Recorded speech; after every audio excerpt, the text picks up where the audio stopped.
अस्सलाम वालेकुम। मेरा टॉपिक है characteristics of test and designing learning outcome. पहले हम डिस्कस करेंगे characteristics of test. Characteristics of test को डिस्कस करने से पहले हम चेक करेंगे टेस्ट होता क्या है। टेस्ट एक टूल है जिसके ज़रिए हम स्टूडेंट्स की परफॉर्मेंस को जज करने में हेल्प करता है। टेस्ट की definition: are test or quiz is used to examine someone knowledge of something to determine what he or she now or has learned। ये एक क्विज है किसी भी चीज ये एक क्विज है नॉलेज किसी भी चीज के मुताबिक इसको डिटरमाइन करता है।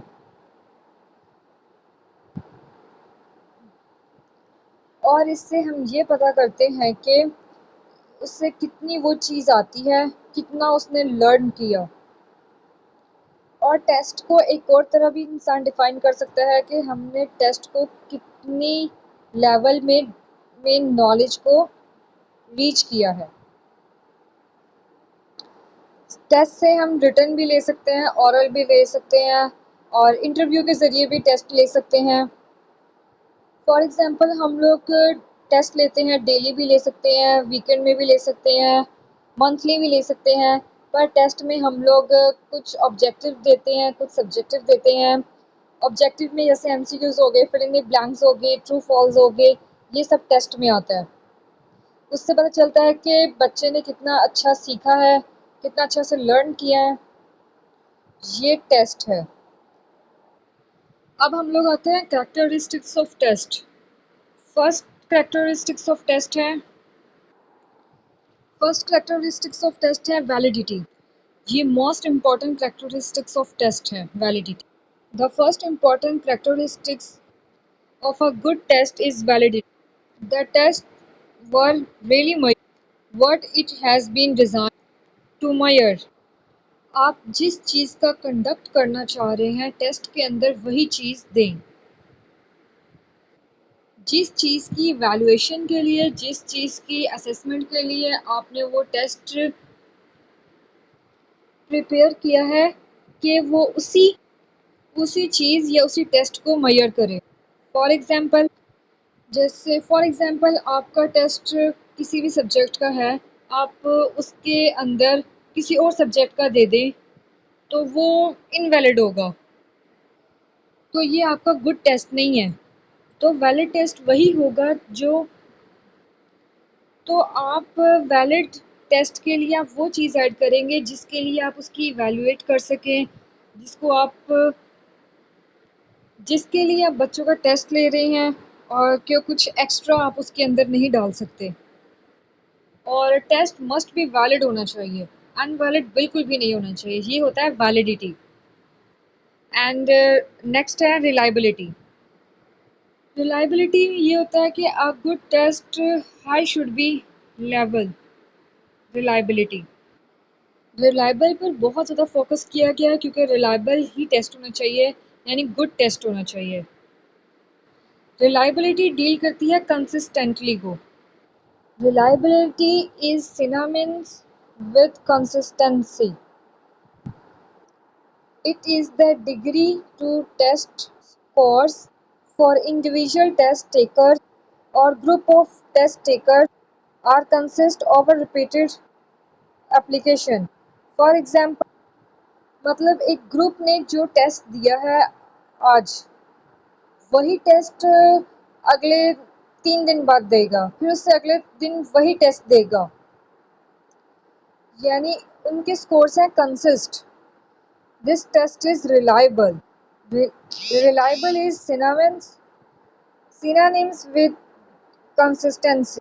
This means that the test should be give similar result even though different test assess. Reliability is usually checked by different scores। इसका मतलब हमने फर्स्ट टेस्ट को सेकंड टेस्ट के साथ कंपेयर किया, सेकंड टेस्ट को थर्ड टेस्ट के साथ कंपेयर किया, तो हमारे पास रिलायबिलिटी आ गई। नेक्स्ट है हमारे पास simplicity. The test should be simple and written language, simple language, no use the technical word. For example jargons. Jargons वो वर्ड होते हैं जो मुश्किल होते हैं। इसको हम एडवांस वोकैबुलरी भी कह सकते हैं। आप अगर इसको अपने टेस्ट के अंदर यूज़ करना चाहें तो कर सकते हैं, मुश्किल वर्डिंग में, आसान वर्डिंग में। इसका मतलब है करैक्टरिस्टिक्स वो होते हैं जिसमें आप लोगों को सिंपल लैंग्वेज, सिंपल टेस्ट देना चाहिए और गुड टेस्ट देना चाहिए, अच्छा देना चाहिए ताकि बच्चों के लिए और स्टूडेंट्स के लिए ईजी हो। आगे है हमारे पास यूज़ ऑफ रिलायबिलिटी, मतलब हम लोगों को गुड टेस्ट को कैसे यूज़ करना चाहिए कि बच्चों स्टूडेंट्स के लिए अच्छा हो या अच्छा हो ताकि स्टूडेंट्स के लिए इजी हो और वो अच्छे स्कोर्स ला सके रिलायबिलिटी में। और इससे फेयर, इसमें आप यूज़ ऑफ रिलायबिलिटी में आ जाता है फेयर टेस्टिंग, मतलब सबके साथ फेयर, मतलब अच्छे सबके साथ बराबर करना चाहिए, किसी के साथ पिछले टेस्ट के साथ और इस टेस्ट को देखकर ही अब डिसीजन लेना चाहिए। हेल्पिंग स्टूडेंट, अगर स्टूडेंट्स कुछ ना कुछ काम कर पा रहे हो तो उनकी हेल्प करनी चाहिए कि वो कैसे अपने स्कोर्स अच्छे ले सकें, अपनी गुड टेस्ट को अच्छा कर सकें, पहले टेस्ट से ज़्यादा और अच्छा टेस्ट करने में वो कर सकें और टीचर्स को इसमें हेल्प करनी चाहिए। और कंपेयरिंग ग्रुप्स, कंपेयरिंग ग्रुप्स वो होता है जिसमें हम सब स्टूडेंट्स बैठ के एक ग्रुप में बैठ के स्टडी करते हैं। उससे बस स्टूडेंट्स में एक नॉलेज अच्छा गेन हो जाता है, स्टूडेंट्स में जिसको जो नहीं आता वो दूसरों से नॉलेज हासिल हो जाता है, एक दूसरे की हेल्प करने में ही होता है। आगे हमारे पास आ जाता है वैलिडिटी। वैलिडिटी के जैसे मैंने पहले ही बता चुका है कि वैलिडिटी होता क्या है, ठीक है। तो अब हम लोग आते हैं डिजाइनिंग लर्निंग आउटकम्स, वैलिडिटी पर। टाइप्स ऑफ वैलिडिटी अब हमें डिस्कस करना है व्हाट इज वैलिडिटी। पहले हम डिस्कस करेंगे वैलिडिटी क्या होती है, फिर उसकी टाइप्स ऑफ वैलिडिटी क्या होती है, वन बाय वन मैं बताती हूँ। वैलिडिटी का मतलब ये है कि हमारा रिसर्च इंस्ट्रूमेंट या हमारा रिसर्च मेथड वही कुछ मेजर करे जिसके लिए हमें उसे डिज़ाइन किया गया है या उसे बनाया गया है। Degree to which an instrument measure, हमारा रिसर्च इंस्ट्रूमेंट या रिसर्च मेथड वही कुछ डिज़ाइन करे जिसके लिए उसे बनाया गया है। और वैलिडिटी को इस चीज़ पे भी कहा गया है कि वो वैलिडिटी एक्यूरेटली मेजर करे जिसके लिए उसे डिज़ाइन किया गया है। वैलिडिटी डील करती है एक्यूरेसी के साथ। फॉर एग्जांपल थर्मामीटर ले लें, थर्मामीटर को डिज़ाइन किया है बॉडी टेम्परेचर को चेक करने के लिए। फॉर फॉर एग्जांपल थर्मामीटर को बनाया गया है बॉडी टेम्परेचर को मेजर करने के लिए। अगर हम थर्मामीटर को बॉडी टेम्परेचर का मेजर करने के लिए यूज़ करेंगे तो वो एक चीज़ वैलिड है। अगर हम थर्मामीटर को किसी और चीज़ के लिए यूज़ करें तो वो अनवैलिड है। मतलब थर्मामीटर मीटर को इसीलिए डिज़ाइन किया गया है, जो इसी चीज़ के लिए डिज़ाइन किया गया है ताकि वो जिस चीज़ के लिए इसे डिज़ाइन किया गया है उसी चीज़ के लिए वो काम करेगा। अगर थर्मामीटर को हम किसी और चीज़ के लिए जैसे शुगर या ब्लड प्रेशर के लिए यूज़ करें तो वो अनवैलिड है, क्योंकि हमने इसे डिज़ाइन बॉडी टेम्परेचर के लिए बनाया है, तो वो बॉडी टेम्परेचर के लिए ही काम करेगा। मतलब वैलिडिटी का मतलब ये है कि जिस चीज़ के लिए डिज़ाइन किया गया है वो उस चीज़ को एक्यूरेटली ही मेजर करे। वैलिडिटी का मतलब होता है मेजर करना। वैलिडिटी की 4 टाइप्स हैं: content validity, construct validity, criterion validity और प्रेडिक्टिव वैलिडिटी। फर्स्ट टाइप है कंटेंट वैलिडिटी। कंटेंट वैलिडिटी का मतलब होता है कंटेंट वैलिडिटी का मतलब होता है किसी भी चीज़ की किसी भी टेस्ट की वैलिडिटी मेजर टेस्ट को मेजर करने के लिए उसको वैलिडिटी किया है क्या उस चीज़ के डिफरेंट एस्पेक्ट फैक्ट्स को वो मेजर कर रहा है या नहीं कर रहा। नेक्स्ट टाइप वैलिडिटी की नेक्स्ट टाइप है कंस्ट्रक्ट वैलिडिटी। यहाँ पर कंस्ट्रक्ट वैलिडिटी का मतलब होता है थ्योरेटिकल कॉन्सेप्ट और आइडियल, कि ऐसा थ्योरेटिकल आइडिया जिसको हम डायरेक्टली मेजर नहीं कर सकते। फॉर एग्जांपल मोटिवेशन है, एंजाइटी है या डिप्रेशन है, इसको हम डायरेक्टली मेजर नहीं कर सकते। ना ही हमारे पास कोई ऐसी चीज़ है जिसे हम किलो में या फिर लीटर में कर सकें, और ना ही ऐसा कोई इंस्ट्रूमेंट है जिसके जो इसे हम इसे मेजर कर सकें। इन चीज़ों को हम इनडायरेक्टली मेजर करते हैं। जो चीज़ हम इनडायरेक्टली मेजर करते हैं उसे हम कहते हैं कंस्ट्रक्ट वैलिडिटी। इसके अंदर कंस्ट्रक्ट वैलिडिटी के अंदर दो टाइप्स हैं, कन्वर्जेंट वैलिडिटी और डिस्क्रिमिनेंट वैलिडिटी। कन्वर्जेंट वैलिडिटी का मतलब ये है कि दो सिमिलर कंस्ट्रक्ट के दरमियान पॉजिटिव कोरिलेशन होना चाहिए। इसका मतलब ये है कि हम लोग दो नेचर को अगर एक साथ रखें, उनकी पॉजिटिव नेचर हो, तो उसे कंस्ट्रक्टिव कंस्ट्रक्टिव वैलिडिटी कहते हैं। डिस्क्रिमिनेंट वैलिडिटी का मतलब है कि जो कॉन्स्ट्रक्ट अनवैलिड हैं, जिनके बीच में कोई रिलेशन नहीं है, इन्हें अनरिलेटेड ही रहना चाहिए। नेक्स्ट है हमारा designing learning outcomes. Designing learning outcomes में कंस्ट्रक्टिव लेवल आ जाता है, measurable criteria, integration of skills and knowledge, progressive and complexity. Designing learning outcomes में ये होता है कि टेस्ट का डिज़ाइन कैसे दिया जाता है, टेस्ट का डिज़ाइन कैसे मतलब बनाया जाता है, बाहर से जो सिलेबस आता है उसका डिज़ाइन कैसा होता है, सीखने का डिज़ाइन, मतलब ये सब लर्निंग कैसे करनी चाहिए। टीचर्स का काम है कि अच्छे से अच्छा बच्चों को सिखाए, अच्छे से डिज़ाइनिंग से सिखाए कि बच्चा आगे भी सही से पढ़ सके। ठीक है, आगे है ब्लूम टेक्सोनॉमी। ब्लूम टेक्सोनॉमी आ जाती है कॉग्निटिव डोमेन्स, अफेक्टिव डोमेन्स और psychomotor domains. Cognitive domains deals with head, affective domains with uh, cognitive domains with knowledge. Bloom taxonomy. Bloom taxonomy में ब्लूम टेक्सोनॉमी कहा जाता है क्लासिफिक्स को। ब्लूम्स एक एजुकेशनिस्ट है जिसने इन लर्निंग को 3 हिस्सों में डिवाइड किया है, affective cognitive domains, affective domains, psychomotor domains. Cognitive domains वहाँ से आते हैं जो हमारे ब्रेन से जुड़े होते हैं, यानी थिंकिंग प्रोसेस, सोचने का अमल, यानी हर वो अमल जो हमारे दिमाग से जुड़ा हो उसे कॉग्निटिव डोमेन्स कहते हैं। अफेक्टिव डोमेन्स डील्स करती है हार्ट से, मतलब वैल्यू से,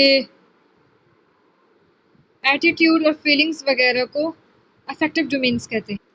साइकोमोटर डोमेन्स मतलब है हरकत देना, जहाँ जहाँ हमारे मसल्स हरकत दे रहे होते हैं। साइकोमोटर डोमेन्स होता है hands, it deals with hands. Bloom taxonomy में ये तीनों चीज़ें सबसे ज़्यादा इम्पॉर्टेंट होती हैं, cognitive domain, affective domain, psychomotor domain, और इसमें जो सबसे ज़्यादा इम्पॉर्टेंट है वो है कॉग्निटिव डोमेन्स। फर्स्ट है कॉग्निटिव डोमेन्स को, और ब्लूम्स टेक्सोनॉमी ने कॉग्निटिव डोमेन्स को 6 टाइप्स में डिवाइड किया है। सबसे पहले आता है नॉलेज। नॉलेज क्या होता है, मतलब बगैर सोचे समझे किसी भी चीज़ को याद कर लेना नॉलेज होता है। फॉर एग्जांपल आप किसी भी बच्चे से पूछ लें कि पाकिस्तान कब बना, तो वो फ़ौरन बिना सोचे समझे बोल देगा कि 14 अगस्त 1947 में बना। तो इसे कहते हैं नॉलेज। इसके बाद है कॉम्प्रीहेंशन। कॉम्प्रीहेंशन का मतलब है कि किसी भी चीज़ को पढ़कर उसे अपने अल्फाज में बयान करना। मतलब इसमें आप छोटे छोटे सवाल पूछ सकते हैं बच्चों से कि पाकिस्तान कब बना, पाकिस्तान कायदे आज़म कब पैदा हुए, ये सब। तो फिर बच्चा बता देता है ये ऐसे ऐसे। तो बाद में मतलब उससे कहो एक्सप्लेन करो तो उससे अपनी वर्डिंग में एक्सप्लेन भी कर सकता है। उसके बाद आता है एप्लीकेशन। मतलब जो नॉलेज बढ़ जाता है उसे अपनी ज़िंदगी में, मतलब नॉलेज लोअर लेवल है, मतलब छोटे छोटे सवाल पूछे जाते हैं, कॉम्प्रिहेंशन में से थोड़े से बड़े बड़े बड़े सवाल, फिर एप्लीकेशन में उससे बड़े सवाल पूछे जाते हैं। तो उसे फिर उस काबिल हो जाता है कि वो अपनी ज़िंदगी में बहुत बहुत सारे फैसले करता है, बहुत सारे जवाब दे सकता है। फिर आता है हाई लेवल में आ जाते हैं एनालिसिस, सिंथेसिस और इवैल्यूएशन। एनालिसिस का मतलब है तज्जिया करना। एनालिसिस का मतलब होता है तज्जिया करना, मतलब किसी भी चीज़ को छोटे छोटे टुकड़ों में, छोटे छोटे टुकड़े करके उसको हिस्सों में डिवाइड करके उसे बयान करना, वो होता है एनालिसिस। फॉर एग्ज़ाम्पल मोबाइल ले लें, मतलब इसकी स्क्रीन बहुत अच्छी है, इसका वेट बहुत अच्छा है, कम है, इसका स्क्रीनशॉट लेना बहुत आसान है, इसका नंबर डायल करना बहुत आसान है। मतलब इन चीज़ों को मुख्तलिफ हिस्सों में बयान करने को तज्जिया कहते हैं, उसे कहते हैं एनालिसिस। इवैल्यूएशन का मतलब है जायज़ा लेना, मतलब किसी चीज़ को अच्छा मतलब करना, डिफ़ाइन करना कि कौन सी चीज़ ज़्यादा अच्छी थी, फिर उससे उससे ज़्यादा अच्छा क्या था, उससे क्या अच्छा था, उसका जायज़ा लेना, उसे कहते हैं इवैल्यूएशन। नेक्स्ट आ जाता है अफेक्टिव डोमेन्स। सॉरी, एक वर्ड रह गया, सिंथेसिस। सिंथेसिस का मतलब है क्रिएटिविटी करना, मतलब जोड़ना। मतलब जैसे एनालिसिस में हमें तज्जिया क्या था ना मुख्तलिफ हिस्सों में, तो इससे जोड़कर हम लोग पढ़ते हैं। ठीक है, आगे आ जाता है फैक्टर डोमेन्स। फैक्टर डोमेन्स में सबसे फर्स्ट आता है रिसीविंग। रिसीविंग में ये पता चलता है कि बच्चे का रवैया कैसा है। मतलब स्टूडेंट्स रिसीविंग में आता है कि बच्चा कुछ सीखे, कुछ लर्न करे, कुछ क्वेश्चंस करे टीचर से, कुछ अंडरस्टैंडिंग करे, ये होता है रिसीविंग। नेक्स्ट आ जाता है रिस्पॉन्ड। रिस्पॉन्डिंग में आ जाता है जवाब देना। मतलब रिसीविंग में हम लोगों ने टीचर से जो सीखा और रिस्पॉन्डिंग में हम लोगों ने बताना है। उसकी परफॉर्मिंग चेक की, रिस्पॉन्डिंग में उसकी आंसरिंग चेक की। आगे आ जाता है वैल्यूइंग। वैल्यूज़ में आता है अहमियत, कि आप लोगों ने इसको कितनी अहमियत दी। वैल्यूइंग में ये होता है कि स्टूडेंट ने कितना अच्छे से सुना, कितने अच्छे से उसकी अहमियत दी, कितने अच्छे से उसने लिखा, तो उसमें कीवर्ड्स कितने अच्छे से लिखे उसने, अप्लाइंग कितने अच्छे से, एप्लीकेशन कितनी अच्छे से की, और शेयरिंग कितनी अच्छे से की। नेक्स्ट आ जाता है ऑर्गेनाइजेशन, मतलब कि कितने अच्छे से तरतीब की। इसका ऑर्गेनाइजेशन का मतलब है तरतीब करना। जैसे हम लोगों ने पढ़ा है रिसीविंग, रिस्पॉन्डिंग, वैल्यू, इन सबको एक तरतीब में किया है, एक लाइन में उनमें रह के इन्हें पढ़ा है, इसमें से कंपेयर किया जाता है। आगे है कैरेक्टराइजेशन।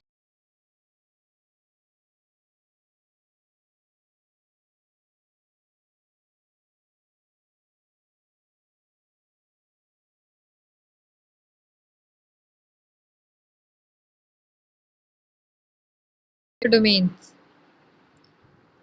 साइकोमोटर डोमेन्स में बच्चे की स्किल डेवलपमेंट पे बात होती है कि बच्चे की स्किल डेवलपमेंट कब होती है, जब बच्चे के माइंड्स और बॉडी पार्ट्स का आपस में कनेक्शन हो। फर्स्ट आ जाती है परसेप्शन, कि हम कि बच्चा ये काम कर सकता है कि नहीं कर सकता। बच्चा ये काम करने से पहले देखता है कि उसमें ये काम करने की सलाहियत है या नहीं, और उसका बॉडी ये काम कर पाएगा या नहीं। अगर आपका किसी काम में काम करने की सलाहियत है और आप वो काम करना चाहते हैं, उसमें अपना माइंड सेट कर चुके हैं, तो उसे कहते हैं सेट। जैसे आपने पर्सपेक्टिव में था कि आपको ये काम करना चाहते हैं या नहीं, फिर अगर आप लोग ये काम करना चाहते हैं और आपने उसके लिए सेट कर लिया अपने आप को, और फिर तीसरे में आ जाता है कि आपको उस चीज़ के लिए गाइड चाहिए होती है। फॉर एग्जांपल, अगर आपने कोई गेम खेलनी है, तो उसके लिए आपको कोई गाइड देगा इसे कैसे खेलना है। नेक्स्ट है मैकेनिज्म। हर बंदे का काम करने का स्टाइल और जो तरीका है वो अलग है, उसे कहते हैं मैकेनिज्म। मतलब आपने सारा काम कोई इसमें आप इंडिपेंडेंट बन सकते हैं। ठीक है। इसके बाद है अडेप्टेशन, मतलब किसी भी हालात में अपने आप को एडजस्ट कर लेना। और इसमें ऑर्गेनाइजेशन का मतलब है कि आप लोग किसी भी चीज़ को अच्छे से काम कर सकते हैं, तो स्किल्स हासिल कर सकते हैं और सब चीज़ों में आप अच्छे हैं तो उसकी ऑर्गेनाइजेशन की जाती है। नेक्स्ट आ जाता है solo taxonomy. Solo taxonomy learner understanding systematic होता है, ये लर्नर अंडरस्टैंडिंग पैदा करता है इंसान में। सिंपल टू टास्क लर्निंग मतलब स्किल्स, किसी भी स्किल्स में आप कैसे सीख सकते हैं, इसे कहते हैं सोलो टेक्सोनॉमी। इसमें आगे पार्ट्स आ जाते हैं prestructural and unistructural, multi structural, rational, extended, abstract. Pre structural का मतलब होता है इनकॉम्पिटेंट, मतलब जो हमारे पास नॉलेज है वो बिल्कुल ज़ीरो है, ये हमारे किसी भी काम का नहीं है। Nothing noun about the subject and task, मतलब ये हमारे किसी भी काम का नहीं है। सेकंड है हमारे पास uni structural, one relevant aspect is known. इसका मतलब ये है कि हमें कहीं पे किसी भी चीज़ में अगर डेफिनेशन आ रही है तो वो एक ही आ रही है, इससे ज़्यादा नहीं आ रही। यूनी स्ट्रक्चरल का मतलब। नेक्स्ट है multi structural, several relevant aspect are known, मतलब इस स्टेज पे जाकर आपको 3 डेफिनेशंस आ गई हैं।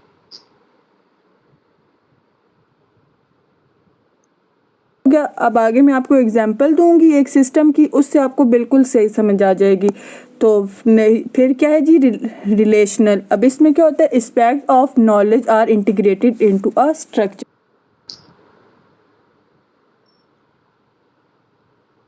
फिर आ जाती है relation, relational aspect of knowledge are integrated into a structure. जैसे हमारे पास पीछे थी मल्टी स्ट्रक्चरल में 3 डेफिनेशंस, तो इसमें हम लोग इसे मिलाकर अगर पढ़ लें तो वो रेशन उसका रिलेशन बना ले तो उसे रिलेशनल कहते हैं।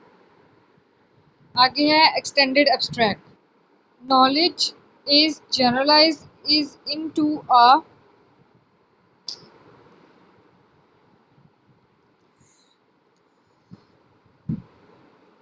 Into a new domain. अब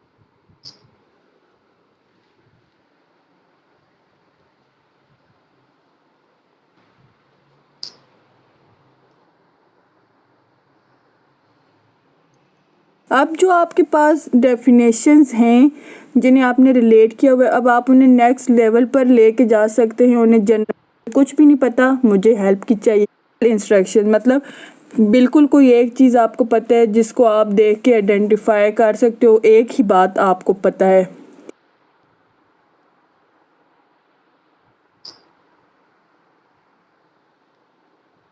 मतलब प्रेस्ट्रक्चरल में था कि किसी भी आपको एक बात के बारे में पता है और आप एक ही बात को आइडेंटिफाई कर सकते हैं। And thank you.